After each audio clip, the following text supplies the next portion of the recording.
Mäletate, kuhu te sihtisite koera või koera?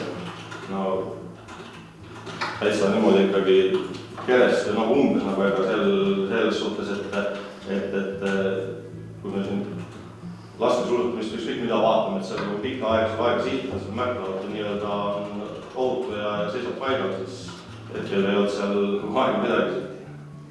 Need lasud käisid automaatselt. Mitu lasku te tegite? 3 lasku. 2009. aasta 22. veebruaril jooksid Tammsalu vallas Kullenga külas ketist lahti pääsenud valvekoerad Rocki ja Reku lähedal asuvale põllule. Mootorsaaniga sõitnud kohalik ärimees Mirek Matikainen lasi vaatamata koerte omanike püüdlustele loomi päästa mõlemad 4-jalgsed jahipüssist maha. Viru ringkonnaprokuratuur leidis peagi, et Matikaineni süü toime pandud kuriteos on küll tõendamist leidnud, kuid arvestades, et mees on varem kriminaalkorras karistamata ning tegemist ei ole raske kuriteoga, lõpetas prokuratuur tema suhtes avaliku huvi puudumise tõttu kriminaalmenetluse. Täna Tartu kohtumajas toimunud istungil palub Viru ringkonnaprokurör Ain Tali tühistada maakohtu otsus Matikaineni õigeks mõistmises avalikus kohas ja julmal viisil loomade suhtes lubamatu teo toimepanemises ning tunnistada ta selles süüdi. Puudus ju Matikaineni tegelikult igasugune vajadus, sest koerte rünne oli selleks ajaks lõppenud.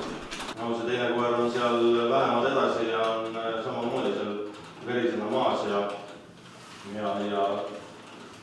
teda ma lasin hiljem nagu ei julenud ligi ka minna, sõitsin nagu vähe kaugemalt mööda ja hiljem lasin ta temale siis nii-öelda armutaugu veel, kas tabas või tabas, sest me selle siin suht kaugel. Eesti Loomakaitsjate Liidu inimeste meelest püüab aga Matikainen valetades enda nahka päästa. Meie poolt tegeles selle asja Keiki Valner, ta osales istungitel ja käis kohal, et tema oskaks kõige parem ülevaate anda sellest. Aga kuna ta praegu teles esineda ei saa, siis ma annan lühikokkuvõtte. Matikaineni jutt ei ole üldse usaldusväärne ja ka tunnistajad mitte, sest need on tema sõbrad ja teadaolevalt ja jahimehed samamoodi nagu ta ise. Jälgisime ka Jäägri foorumit, kus siis anti otseselt Matikaineni soovitusi, mida öelda ja ta praegu räägibki seda juttu, mis seal foorumis nagu kirjutatud oli ja välja toodud. Põhiline teema on see, et loomaasjade puhul on alati enesekaitse ja et loom ründab. Et selle peale saab alati välja minna ja nii ongi. Aga antud juhul tegelikult on ju ilmselge, et loom jooksis eest ära ja tema ajas saaniga taga. Juhtumi teeb eriti traagiliseks ühe tapetud koera peremehe Heiki Meriloo saatus. Lein ja pettumus Eesti kohtusüsteemis viisid mehe enesetapuni. Prokurör nõuab Matikainenile karistuseks tingimisi 5-kuuse vangistuse 3-aastase katseajaga. Tartu ringkonnakohus teeb otsuse teatavaks 7. märtsil.